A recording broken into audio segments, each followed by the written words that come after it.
Meat Ladder to Mars, Chapter 2, page 22.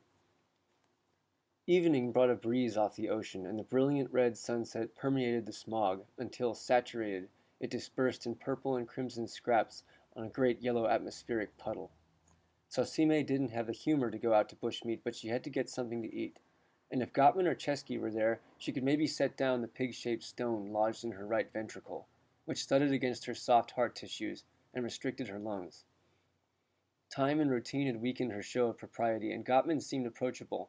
Just as before she let go and laughed at Clayton, now she felt ready to talk to her superiors, if the situation would arise.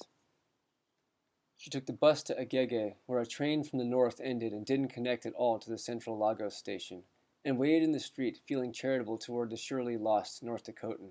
Beside her, a leathery rope of an older woman, wrapped in her most attractive striped kaba, drew across the road with a big basket in her arms. "Chicken and rice," she called out. "Made at home." Sosime's nose was hungry, but her stomach wasn't. She peered carefully for Clayton into the flux of people streaming past, the carts and taxis and bicycle rickshaws or scrimshaws or whatever the word was in English, in case she saw him wandering around. But she didn't peer too long. She joined the throng of bodies, the muddy, spicy odor of moving night, and walked or waded toward the stadium, around a rain-cracked stucco facade and into the roofless confines of the bar. Launch Systems Analyst Gottman set his bottle of Star down and whispered, "Hey," to Launch Chief Dr. Chesky. "That's the intern, the ex-intern." "Oh God, where?" They hunched over their beers at the bar, surrounded by anonymous foreign workers, but still trying to form a private space. Here the two men tended to let go of their pretense of professionalism, a custom they clung to here in Nigeria in case anyone back at home looked. "So you had any dates yet?" Chesky teased his colleague, who scratched his gel-stretched blonde waves and rolled his eyes. "I don't know, dude. I just keep thinking, in Africa, that they're just going to think my dick's too small." His chief stuttered out a long laugh. "Serious shit. Haven't you thought of that?" "I don't know." Chesky's eyes looked up from his beer, turned left, and collided with those of the bright young former intern. "Dr. Chesky," Godsend said in Chinua Achebe's stately English. "So it's true you have dinner here." "We're launching our space shuttle tomorrow, full of cargo going to Mars," Chesky boasted to the barkeep. "Tonight we're drinking." The chief didn't stop the kid from sitting down, who ordered a plate of chicken in half English and half Yoruba. Despite spring's increasing heat, the former intern's shirt sleeves, chest, and back were still fresh as morning. He had the focus of a student about him, wide, attentive eyes. "Ah, to Shango himself," he said. "Some real men must be preparing to travel to him. But as far as who sends them up, have you consulted with the boss about finding me a new position?" "Look, Iola, it's like I told you. We already got a launch systems analyst." He gestured with upturned palm at Gottman's beer. "Your role as well as his have been reevaluated according to what we need for this mission, and that job's going to come out in the shape it comes out in. Once we know what we need, we don't know just now. We've got a launch tomorrow, and then maybe a launch as early as next month. And think about it, there's no time to learn all the systems." "Yes," Iola persisted, "but the last launch was only your first, correct? And you learned." The two Americans regarded him uneasily, unable to lie. They were definitely the new ones here. "The only jobs we have are in loading." "Ha!" Iola laughed an obscure laugh, genuine, scornful, or both. "Who would take an unskilled job with training like mine?" Chesky's close-set brown eyes crept up his long nose as he watched Sosime sit down at the bar to Iola's left. She nodded at the young man, who stood coolly and said nothing to her. But it wasn't all him.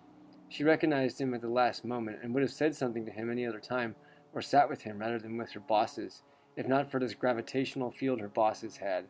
The vibe suggested that she had an unlisted duty not to talk to former employees. He'd said to remember him. "I'll be at the university library when you need me. I can quit there any day." He took the plate of chicken just as the barkeep handed it to him. He found a seat next to three old black men at the long yellow bench under the outstretched limbs of the bar's plump Ivory Coast almond. Behind them, a boisterous musical voice shouted, "Boli!"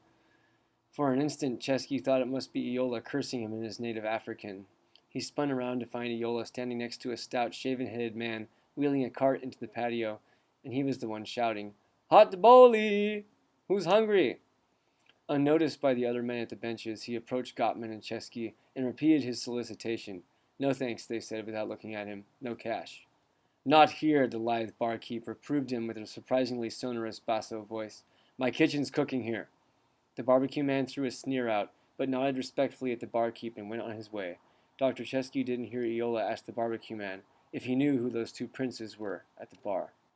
Anyway, Gottman continued right where he'd left off. It can't be that hard. I'm just being a pussy. There's whores here, right? There has to be. Plus, people don't shower here as much, so I don't think they'll criticize anything about me. Hey, you ever pull your pants down and confuse the smell of cum with the smell of your regular dick? Serious shit. He looked at his phone. Where's the fucking food already? Just then, Dr. Chesky perceived who the woman was 2 stools away. Shut up, he told Gottman. Shush. He turned to Zosime. Hey, you're our loading shift leader, right? Zosime was trying to swallow her shot, and even though it was expected that he should wait her response until she finished, she was annoyed that he said something to her mid-swallow. I am. She addressed the empty shot glass with its miniature stem and foot. Unless you have something better? She nodded after Iola. Huh, yeah, really. What you drinking? Pernod? Sounds good. You tried the local beer? Zosime shook her head. Yep, Gottman observed with relish. Star Dapadoodar. That's why we're in Lagos, Nigeria. Not because of the equator, because the beer matches the company. I wish it wasn't so far, Chesky talked through his swallowing. The boss will probably never come out from California to see us. Why don't you think? Zosime asked. He's lived in airplanes all day for 10 years, Chesky explained. He's reinventing the world all day. By the time he gets to Silicon Valley to check on his money, he's got to go back down to SoCal to check on the Mars mission. He's a genius, Gottman added. He's the innovator of innovators, Chesky gushed. You want to work for him no matter what, to be part of the future, to really make your mark on the future of the human race. Or clean the mark with a mop, Zosime mused. The chief paused to remember. I remember when his biography came out. I was just an undergrad. I tried to get a copy, so, it'd be a conversation starter. I couldn't even afford to buy it. My rent was so high for my studio. There was, I remember it, 7 holds on each of all their copies in town and down in Oakland. Swear! I tried Frisco. A hold on 39 copies. I even tried to get it from San Jose. Multiple holds on all 9 copies. So, yeah, I got it on my phone. But the boss, he's like bigger than Steve Jobs. Serious shit. Steve Jobs, he's just like digital. The boss is like voluminous, like he says, physical. He knows the drag coefficients for everything he builds. He's like the definition of innovation. The sheer achievement. Zosime was beginning to perceive another unlisted duty, adulate the boss. I don't really know anything about him. I haven't had time to look. Before I was hired, I thought I was working for New Skylines. I didn't know it was Star X. The 2 young men looked dumb at her, then carried on.